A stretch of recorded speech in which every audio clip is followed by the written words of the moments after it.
धर्म स्थल केदारनाथ मंदिर से जुड़े 10 रोचक तथ्य। केदारनाथ धाम एक ऐसा धाम है जिसके बारे में हर कोई गहनता से जानना चाहता है।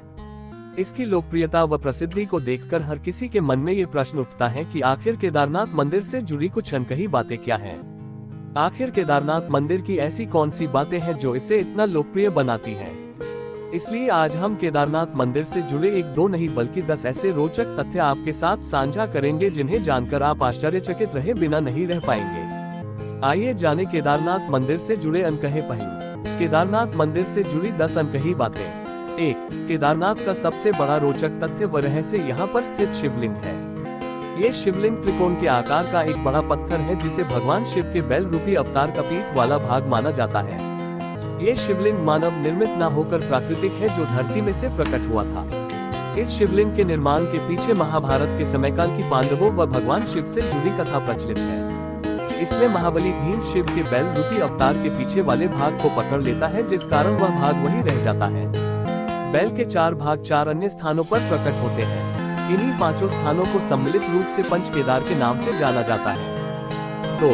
केदारनाथ पंच केदार में से एक होने के साथ साथ 12 ज्योतिर्लिंग में भी एक ज्योतिर्लिंग है। दरअसल एक समय में नर व नारायण भगवान विष्णु इस जगह पर भगवान शिव की तपस्या कर रहे थे।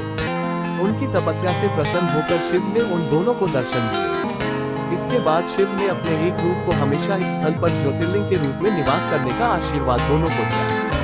उसके बाद से केदारनाथ का स्थान ज्योतिर्लिंग में भी सम्मिलित हो गया। 3. केदारनाथ मंदिर का निर्माण बड़े बड़े पत्थरों, चट्टानों, शिलाखंडों से किया गया है। इन शिलाखंडों को आपस में जोड़ने के लिए इंटरलॉकिंग तकनीक को अपनाया गया है जिसमें कहीं भी सीमेंट इत्यादि का प्रयोग नहीं किया गया है। अब इसमें सबसे बड़ा रोचक तथ्य व रहस्य यह है कि केदारनाथ स्वयं समुद्र तल से 22,000 फीट की ऊंचाई पर स्थित है। इतनी अधिक ऊंचाई पर इतने विशाल शिलाखंडों को पहुंचाना व फिर उन्हें एक के ऊपर एक रखकर इंटरलॉकिंग करना किसी मानव के लिए सक्षम नहीं था। मंदिर निर्माण का यह अद्भुत रूप इसे और रोचक बना देता है। 4. केदारनाथ मंदिर भक्तों के लिए केवल 6 माह तक ही खुलता है। मई में अक्षय तृतीया के दिन इसे खोला जाता है व दीपावली के अगले दिन गोवर्धन पूजा में इसे बंद कर दिया जाता है।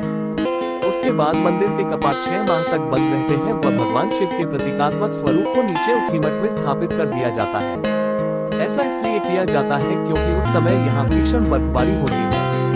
इस कारण वहां के स्थानीय नागरिक, दुकान वाले, प्रशासन के अधिकारी व अन्य लोग वहां से नीचे रहने चले जाते हैं। इस दौरान केदारनाथ धाम जाने के सभी मार्ग बंद हो जाते हैं व ये स्थल पूरी तरह से सुनसान रहता है। 5. केदारनाथ के मुख्य मंदिर से आधा किलोमीटर से भी कम दूरी पर एक मंदिर है जिसका नाम है श्री भैरवनाथ मंदिर। भैरवनाथ को इस क्षेत्र का क्षेत्रपालक कहा जाता है जिनके द्वारा केदारनाथ मंदिर व इसके आसपास वाले स्थलों की सुरक्षा की जाती है। जो कोई भी केदारनाथ की यात्रा पर जाता है उसका इस भैरव मंदिर में दर्शन करना आवश्यक होता है, अन्यथा केदारनाथ की यात्रा पूर्ण नहीं मानी जाती है।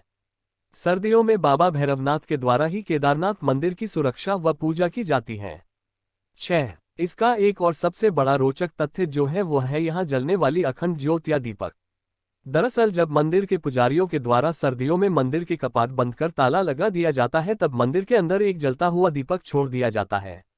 इसके 6 माह के पश्चात जब मंदिर के कपाट पुनः खोले जाते हैं तब वह दीपक उसी तरह जलता हुआ पाया जाता है। इसके साथ ही ऐसा प्रतीत होता है कि जैसे कल ही किसी ने मंदिर में पूजा अर्चना व साफ सफाई की हो। 2013 में आई भीषण त्रासदी के बाद जब मंदिर के कपाट मई माह में खोले गए थे तब भी यह अखंड ज्योत जल रही थी। 7. वर्ष 2013 में केदारनाथ में आई प्राकृतिक आपदा के बारे में कौन नहीं जानता। यह आपदा इतनी ज्यादा भीषण थी कि लगभग 10,000 से ज्यादा भक्तों की मृत्यु हो गई थी व केदारनाथ जाने का मार्ग व अन्य स्थल पूरी तरह से तहस नहस हो गए थे। लेकिन आश्चर्य की बात यह थी कि मुख्य मंदिर को कुछ भी नुकसान नहीं पहुंचा था।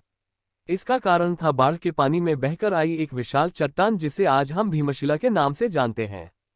2013 में जब बाढ़ का पानी तेज गति से केदारनाथ मंदिर की ओर बढ़ रहा था तब उस पानी के साथ एक विशाल चट्टान भी बहती हुई मंदिर तक आई और ठीक मंदिर के पीछे आकर रुक गई। बाढ़ का पानी उस चट्टान से टकराकर 2 भागों में बंट गया व मंदिर के दोनों ओर से निकल गया।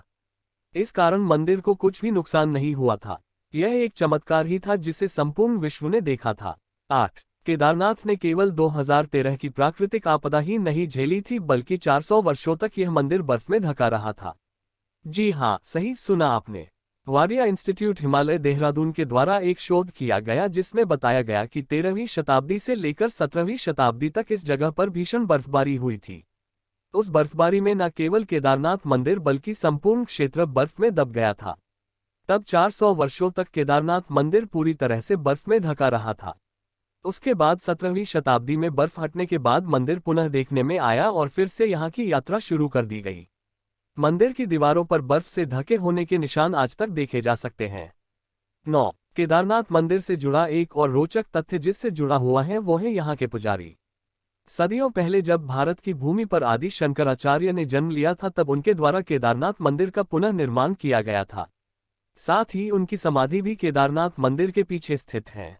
आदि शंकराचार्य के द्वारा केदारनाथ मंदिर की देखभाल व पूजा अर्चना का कार्य कर्नाटक राज्य के वीरशैव जंगम समुदाय के ब्राह्मणों को सौंपा गया था। तब से यह परंपरा आज तक चली आ रही है। इसके साथ ही मंदिर के सभी पूजा अनुष्ठान व कार्य कन्नड़ भाषा में ही किए जाते हैं। 10. पुराणों में ये भविष्यवाणी की गई है कि भविष्य में केदारनाथ धाम लुप्त हो जाएगा। उनके अनुसार नारायण की शक्ति से पहाड़ों का आपस में मिलन होगा और इस क्षेत्र पर स्थित सभी धाम लुप्त हो जाएंगे जिनमें केदारनाथ व बद्रीनाथ मुख्य हैं।